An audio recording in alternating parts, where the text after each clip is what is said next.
And welcome everyone to Sports Talk Line, where we talk sports 24/7, 365. And on this episode of Battle for the Big East, we're with Emma Houghton as we talk about Villanova basketball. Emma, how are you today?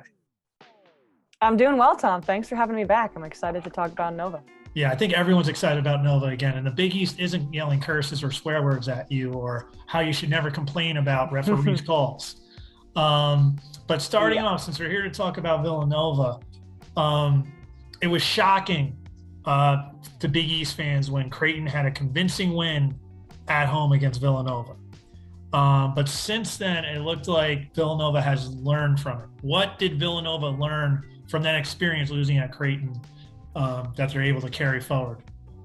Yeah, so that Creighton loss, it was shocking. It was actually historic because it was the second straight 20-point loss for Nova in the Jay Wright era, which had never happened.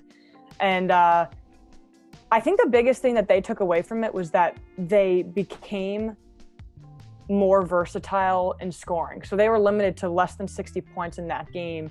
They were so reliant on the three-point shot up to that point. And since then, in this win streak that they're on, they're finding more ways to score. And when that happens, when you're shooting the three-point ball less, you get more confident when you do have to shoot it because it's not just a Hail Mary shot at the beginning of the shot clock, which it seemed like was the option for so long. Now they're finding ways to penetrate the paint. Moore and Gillespie have seemingly taken this huge jump, and they're really becoming, quote unquote, the guys that Nova needs them to be. So overall, it's just being more physical, it's penetrating, and it's becoming less reliant on the three, so that when you do have an off night, which of course goes into it, when you travel on the road in the first game of the Big East, it happens. Now it's not the one and done if that shot is not there. Villanova's immediately in a hole. They've become so much more 2 and 3 dimensional. You know, and I think one of the players that I think is the most intriguing to me is forward Eric Dixon, because he brings a physicality that Villanova usually doesn't have. Usually their big guys are 6'8", 6'9", but they're more perimeter players. Dixon is more kind of that big physical presence, and he brings a dimension to Villanova that a lot of times they don't have. How do you think Dixon impacts Villanova? Yeah, he has a huge impact, and there was so much chatter over the summer about whether Dixon would be able to step up. And this is his first year in the program. There was Jeremiah Robinson-Earl before him, and there was Amari Spellman before him, and Daniel Ochefu before him. There's always seemingly on the years that Villanova advances really far into the tournament, that guy who can play in the post and be really physical. And Eric Dixon's size doesn't necessarily match up to that, but the way we've seen him play so far, he is so gifted offensively and defensively. And it seems like now in the college basketball game in general, the big men that you see, the Drew Timmies, the EJ Liddells, they're so versatile and athletic down low. It's not just that brute 7-foot force that you see just putting up shots. Eric Dixon rebounds really well, but he also has a really nice hook shot, and he can go up with the ball and he can tip out. So he does so many different things well, and it's just another ode to how well Jay Wright's players develop in his system. He redshirted. He sat that year under Jeremiah Robinson-Earl, learned a ton. And really, when you look back at this season, if Dixon wasn't where he is at now, Villanova wouldn't be nearly as good as they are. They needed somebody like him in the post, and he's been exceeding expectations. And now, you know, you kind of dropped some names that are familiar. You have Colin Gillespie, who came back again. We'll see if he gets a sixth year. You know what, Jay Wright? Yeah, right. You know, let's see if they do that the way things are going this year. You mentioned Moore. We talked about Dixon. Who else do you think are some of the X factors for Villanova going forward this season? Yeah, so the whole narrative really has been the lack of depth on Villanova, and there was a huge shift in that when Brian Antoine came back in the last couple of weeks, and he was a McDonald's All-American. He had so much hype surrounding him when he got onto Villanova's campus, and he's just been struggling with injuries his entire career. I mean, I'm pretty sure he's a junior. I literally can't remember just because of all of the injuries he's had and how little he's actually been on the court. And it's so hard to find your offensive groove when it's coming in such short bursts because you're dealing with so many injuries. So Nova fans saw that potential in March Madness last year when Colin Gillespie went down and he got a lot more minutes under him. and he missed the first month or so of this season, more like the first 2 months. And really, since Christmas, he's been getting a lot more minutes off the bench. In turn, Villanova's depth in general has looked much better. And Antoine brings it. Defensive intensity, I think, is his number one thing. And also just continuing to put up shots and get confident with the ball. And I think in general, this Villanova team, this iteration of it, is going to live and die by its 5 starters. Anything they can get from the bench will just be a nice bonus, but it's just in general, who else on the bench? Jordan Longino is another name that comes to mind. He is one of the few freshmen getting minutes this year. What can he bring? What can he bring on defense while the starters are catching their breath to make sure things don't combust? Because when it comes down to it, it is going to be these 5 starters and just really finding diamonds in the rough on that bench. Speaking about diamonds, make the great play and hit that like and subscribe button on YouTube right now to follow all the Sports Talk Line content. But let me ask you this. There's one familiar name, at least last name, that you didn't mention, and that was Archie Diacona. I just think just that like last name, it kind of gives like a little shiver down your spine. And I think it's more of a convulsion down in Chapel Hill, North Carolina. But do you see, because he was someone who benefited, Colin Gillespie has the knee injury. He's out for the close of the season. Archie Diacona starts getting those reps in. Do you see him coming off and being that vital cog that comes in and eats up some minutes and provides some depth for Villanova? Yeah, so preseason I did, and Arch really impressed when Gillespie went down. He had so few turnovers. Offense is never going to be what he's known for, but he takes really good care of the ball, and he brought a ton of defensive intensity. This year, it's definitely been a bit of regression, less so on his end and more that Caleb Daniels is the cemented 6th man, and it really seemed like everybody was holding their breath until Brian Antoine came back. And then you get the added bonus of Jordan Longino developing pretty well. Archie Diacona continues to shift down lower and lower, and it's mostly just because his offense really isn't progressing the way we would like it to. He still does a really good job taking care of the ball, and he can facilitate the offense really well, and I still expect him to get just around 10 minutes a game when Gillespie's on the bench because he is a good point guard. But unfortunately, he has a hard time keeping up on defense, and when he's not scoring off the bench, he has a little bit of a harder time. Yeah, speaking about a hard time, I think a very hard time coming up when you look at the Big East, to say the least. Right now, they have 7 teams that are projected to be NCAA tournament teams. One of those teams isn't St. John's, which has Julian Champagny and Posh Alexander, so a lot of people will be first or second team players coming in. DePaul is kind of looks like they're still DePaul. Georgetown, they're kind of struggling, but it's definitely something that's tough. There's a lot of teams, a lot of different personalities. It's almost like you have the Big East Midwest and the Big East Northeast.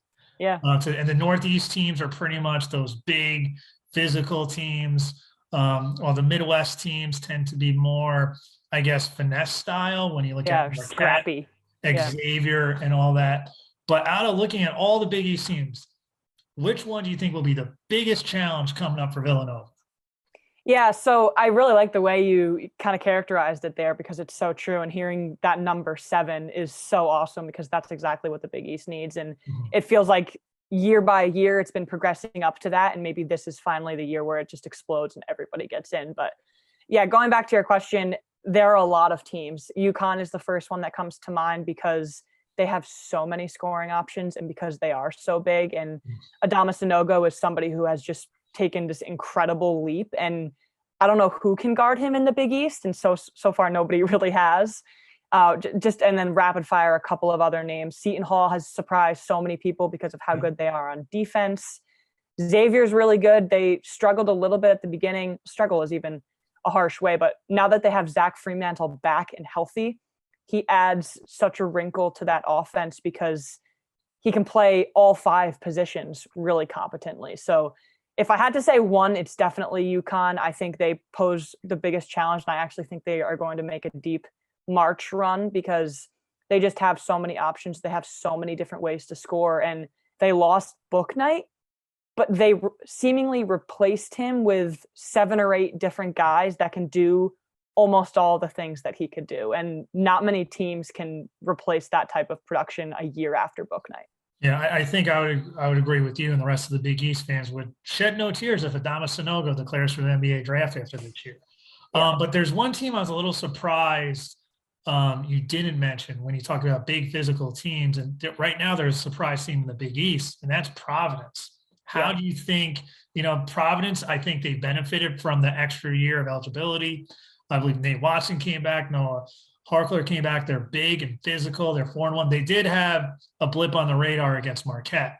Yep. But they've been they've been big, physical going forward. How do you see Villanova matching up with Ed Cooley's group?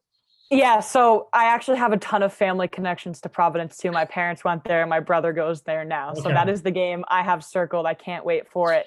And it seems like Providence's problem has always been consistency. They played up to all their opponents. They've given Villanova so many headaches down the road.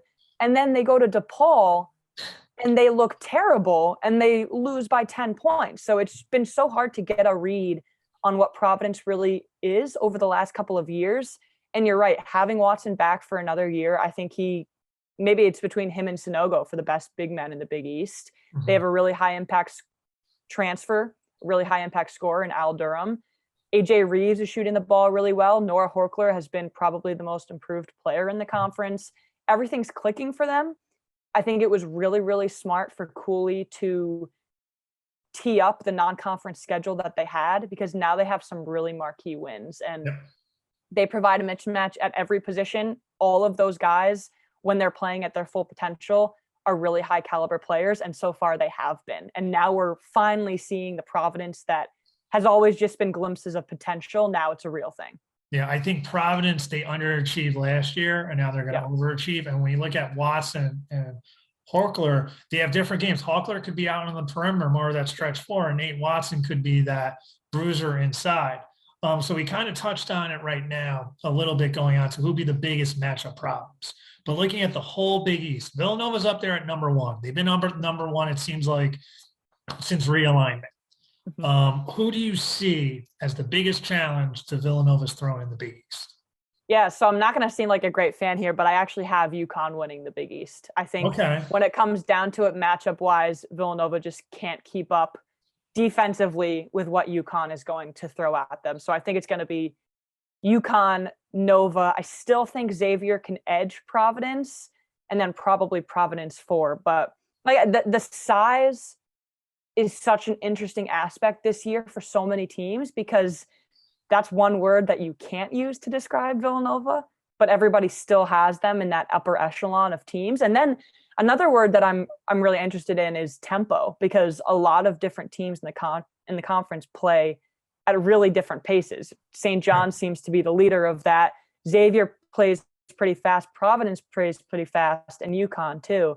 And then you've got teams like Villanova that are ranked 360th in the country in terms of KenPom tempo. So I do think UConn's the cream of the crop. I think Villanova's right there, obviously. And then I'm hoping Providence sticks around. Xavier is going to be really good. Seton Hall should be up there. Maybe St. John's turn things around. It's so exciting to have all these teams playing so well, because it just brings when you have Big East dominating the Friday headlines of college basketball, that's exactly where it needs to be. Yeah, I totally agree. And I think that's one thing too, when you look at all the fan bases, granted, you go against each other a lot, but everyone, they kind of rattle around because they've been taking a beating in the national media from Mickey Mouse.